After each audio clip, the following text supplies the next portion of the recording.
Hi, welcome. My name is Heather Evans. This is Bob. He's going to be my peer for today to demonstrate prolonged exposure session 4. So just to give you some background information on Bob, he is 40 years old. He is presenting today with a memory he'd like to go over. Idealistically, we've been in therapy together for 4 sessions, so this would be our 4th session. So he's already been given the Beck Depression Inventory Scale and various other scales to measure his depression and anxiety, and we've ruled out suicidal ideations, no substance use to be concerned about. And so I've explained to Bob that part of prolonged exposure has to do with in vivo exposure and imaginal exposure. In vivo is the homework that he will do, listening to the tapes over and over when he's uninterrupted. And the imaginal exposure is what we're about to show you with him imagining he's in the moment again in the first person. So let's get started. Okay. Bob, I want to make sure first to measure your subjective unit of distress. So a 0 is absolutely no feeling at all. 100 is complete and utter anxiety attack distress. You need the hospital. So how are you feeling on that scale at the moment? I'd say 50. Okay. I could go either way. Okay, fair enough. So if you would please walk us through and use I as if you're in the moment now.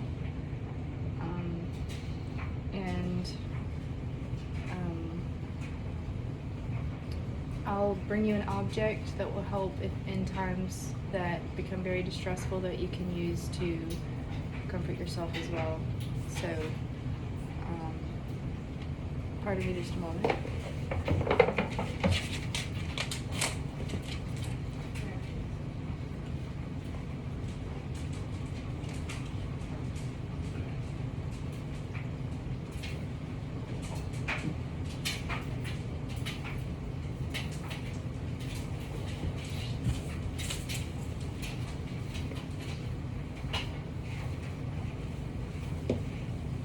Okay, it's Christmas, so. Okay. Start from the beginning, please.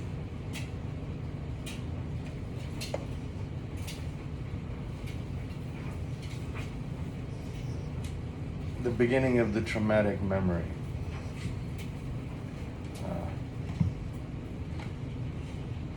For me,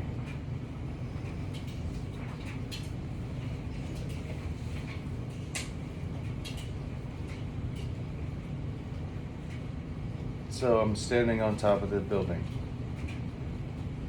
and it's snowing, and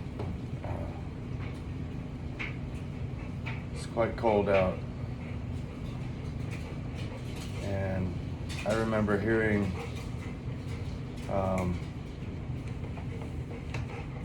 from down on the ground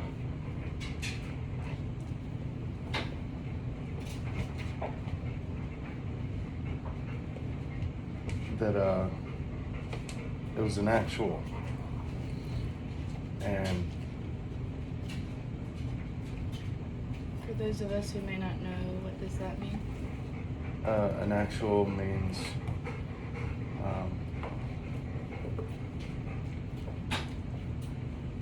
it's real. It's what we've been trained for. So I think in hearing, it's an actual, puts you in a different mindset as to what to do next.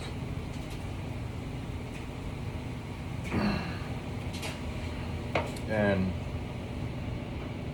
I saw that when I heard my name, I think it was this guy named Davis or something, and he says, "Evans, you up there?" And I go to the edge, and he's hunkered down behind the HESCO, and he's pointing towards the front gate, and he says that it's an actual. And I looked over and I saw this like blue Toyota, whatever it was, car, and it looked like it had ran through the into the barrier, like it got caught up. And my thoughts were like, with what we've been trained, those things are designed to ram and then explode. And there was this guy that everybody called Rambo. He was a local that worked the outside of the gate. And at the time, I guess, Rambo was there, and he had apprehended the driver, and from what I heard, he put on a good ass beat.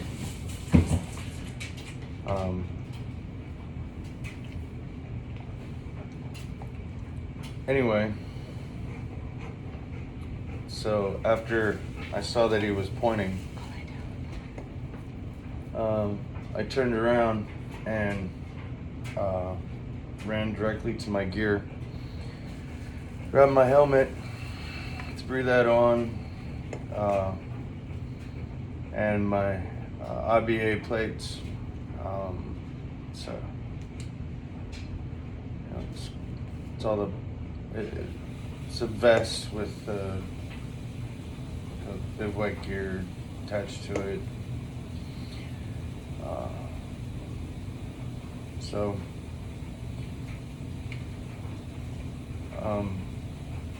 I run into the little building, and it's the part of the top of the stairs that goes down, and it's at the end of the building, which is nearest where the gate was rammed. Tell me your stress level now. My stress level with this right now, in this present time, with that moment. I guess it's a little higher than normal because I'm crunching this thing up pretty good in my fist. That's okay. You're doing good. You're doing really well. So,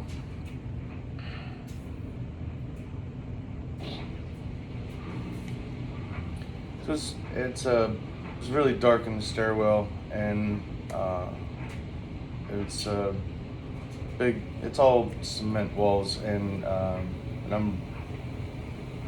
I run to the top where it goes down, and I take what seems like a single leap for in the entire flight of stairs, and I was on the 3rd floor, so it's 2 flights per floor. So Really quick. I was moving so very fast. You are moving fast.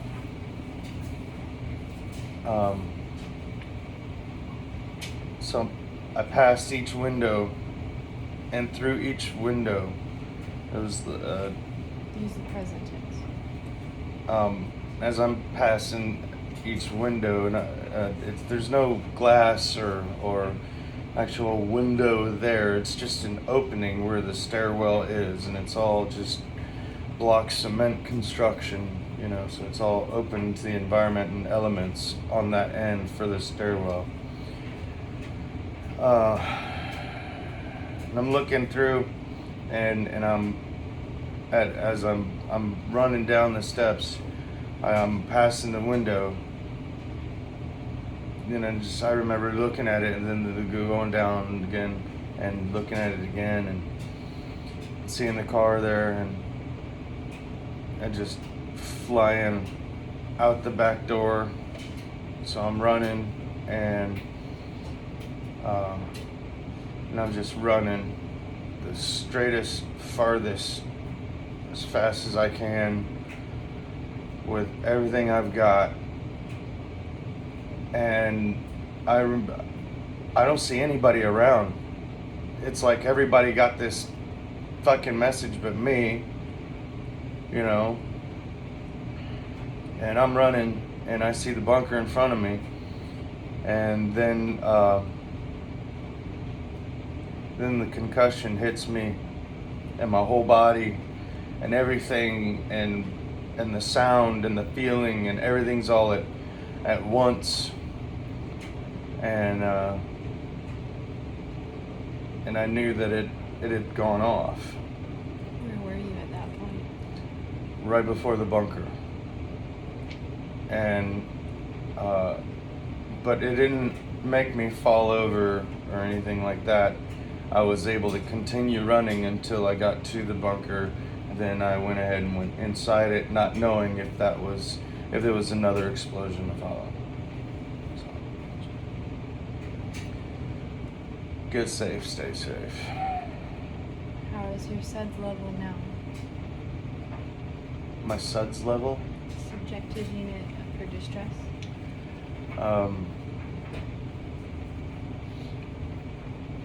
I'm angry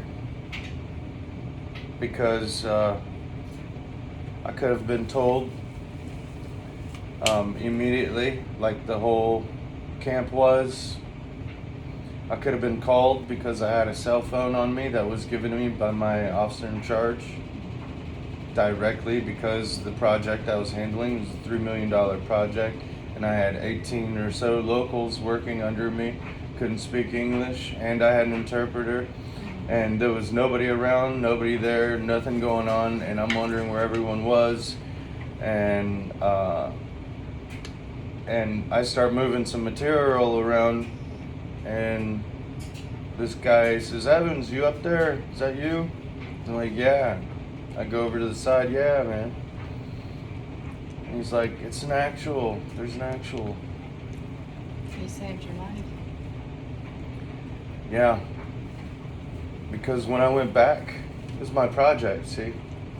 When I went back to assess the damage, the entire building, every single floor, every single window, every single wall, every single door, every single air duct was all exploded and just crunched like it was a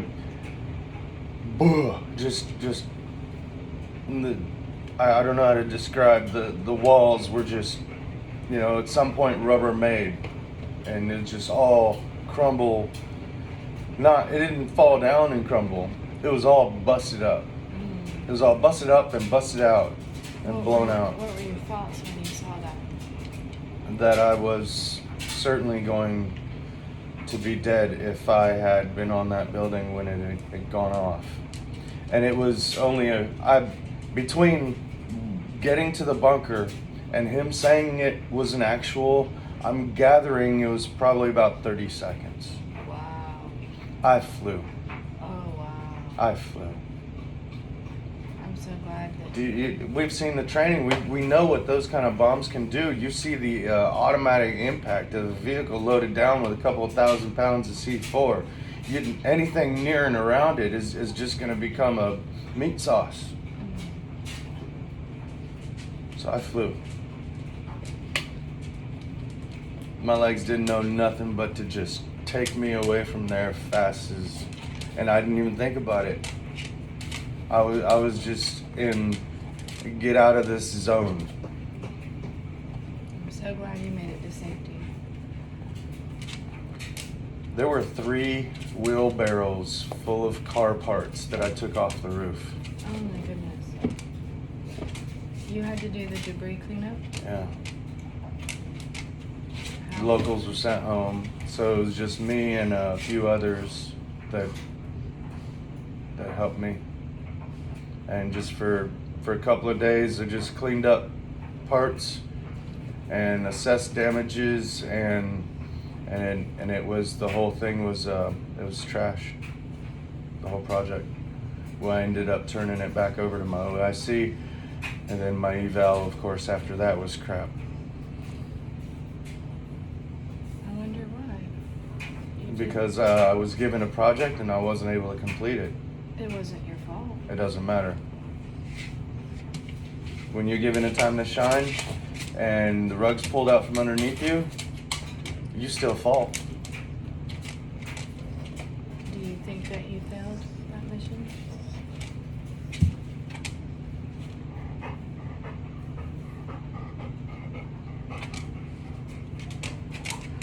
No, because ultimately I was failed. Good way to look at it. You've done really amazing. Would you please run through it just once more and tell me, and then we can process together. Okay. In the present tense? Please. Okay, so I hear my name being called. What's your son's level?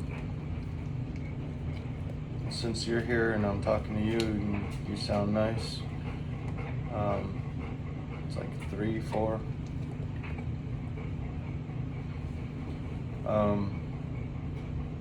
What's the question? From the beginning, please. All right, run through it. I hear my name being called. I run to the side of the building. And I look over. I see this army guy.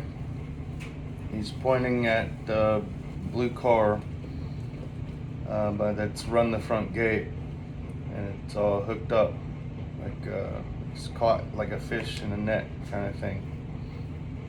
And he said it's an actual, and I didn't spend any time looking at what was going on. It's like I'm looking at it at an image of where the last thing I see is I look at the front gate, and the car not sitting right, and the gate appears to be damaged, like it's been ran, and the car's not sitting right on it and at it, and it's grab shit and run. And I think the toughest part was running towards the stairwell because that was towards the direction of the vehicle. Present tense, please. I think the toughest part is running towards the vehicle, which is the direction of the stairwell, which is the escape. So, Why was that the toughest part, do you think? because it took time. I had to process it. I am processing that it takes shorter time to go towards it Right. than it does to go away from it. And you knew it could go off at any time. As far as I'm concerned, it should have already, with the training that we've received. Once the trigger's been pulled, if something isn't happening, something will happen soon, which it did. And I'd like to think I'm with 1,000 reasonable people who would have done exactly what I have done. And the other option was to run to the opposite end of the building and hunker down, which would not have helped at all. No, I would have been dead. I would have died. How do you feel that you made the right choice? It's a crapshoot. 50-50? It's a roll. I got lucky. Knowledge is power. Sometimes you gotta use your own brain, not just, what your eyes see. So my eyes see a corner over there. No, my brain sees a way out. So, So you're at the I'm stairs. just running to the bunker. I'm just running away. I don't see the bunker. I see that the out of the building is that direction, and I have to take it. I'm flying down the stairs. I run out of the building. It's all ice and snow and concrete and mud, and everything you touch is, sharp or painful, it's just so.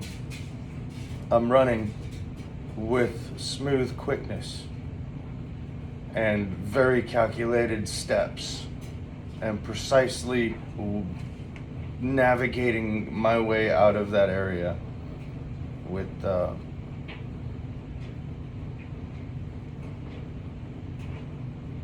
so it was a shock it was shocking when present tense. I am shocked that I felt it hit me, and the concussion blast, and relieved at the same time.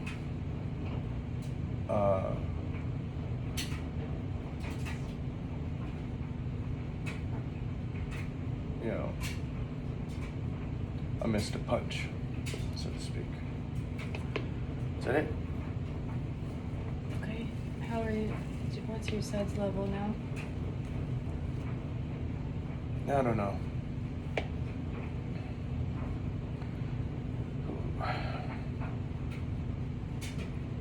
I ask you that so that we can measure each time as we're supposed to continue this,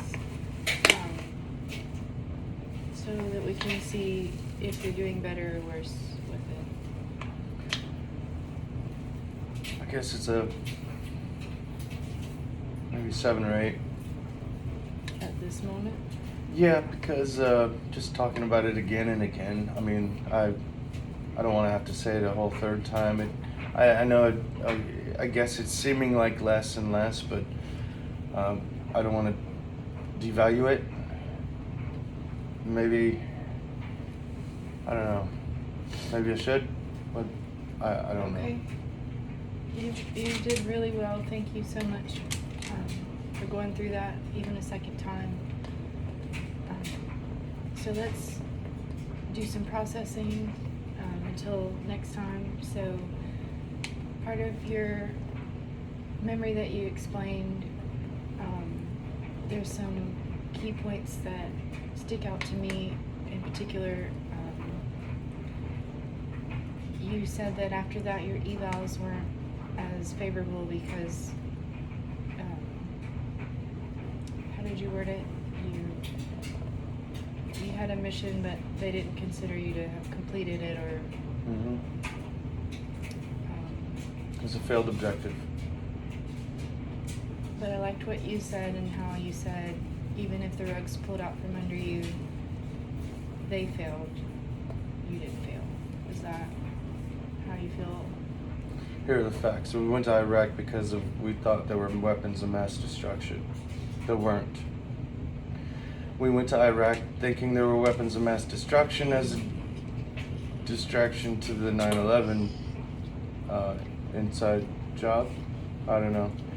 All I do know is that 15 of the 19 people who allegedly attacked us in 9/11, which ultimately sent us over to Iraq, were from Saudi Arabia. So we were all lied to. We went over there for oil, and I've seen it with my own eyes. 45 minutes passing one convoy going into Iraq. That's how much oil we're taking out. That was just one load. I don't know. That's incredible. But as far as your memory that you just described,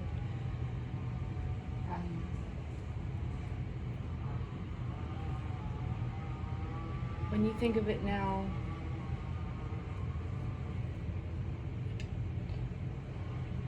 what are some things that stick out to you?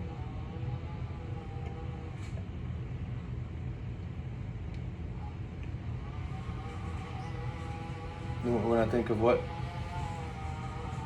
The memory that you just described. About everything? What sticks out?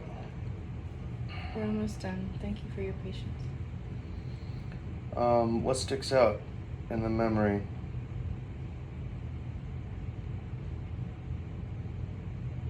running.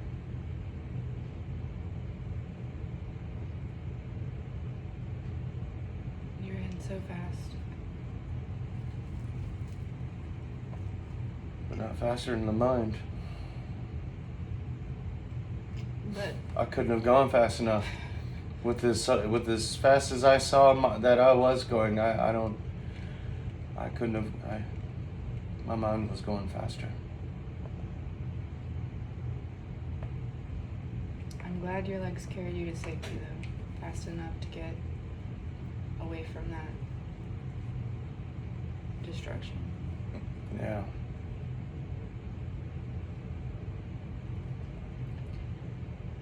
Thank you so much for coming in. I'm gonna send you with a tape to review for homework until our next session next week. If you would, please listen to this tape of our recording today as many times as you can within the next week.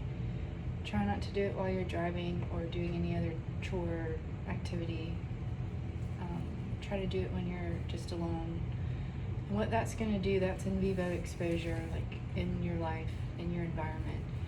It's going to show your brain and your nervous system that in your own safe environment, recalling this in the first person repetitively will decrease the nervous system's response to flee or fear this emotion, this time in your life. So, thank you so much, Bob, and I look forward to seeing you next week.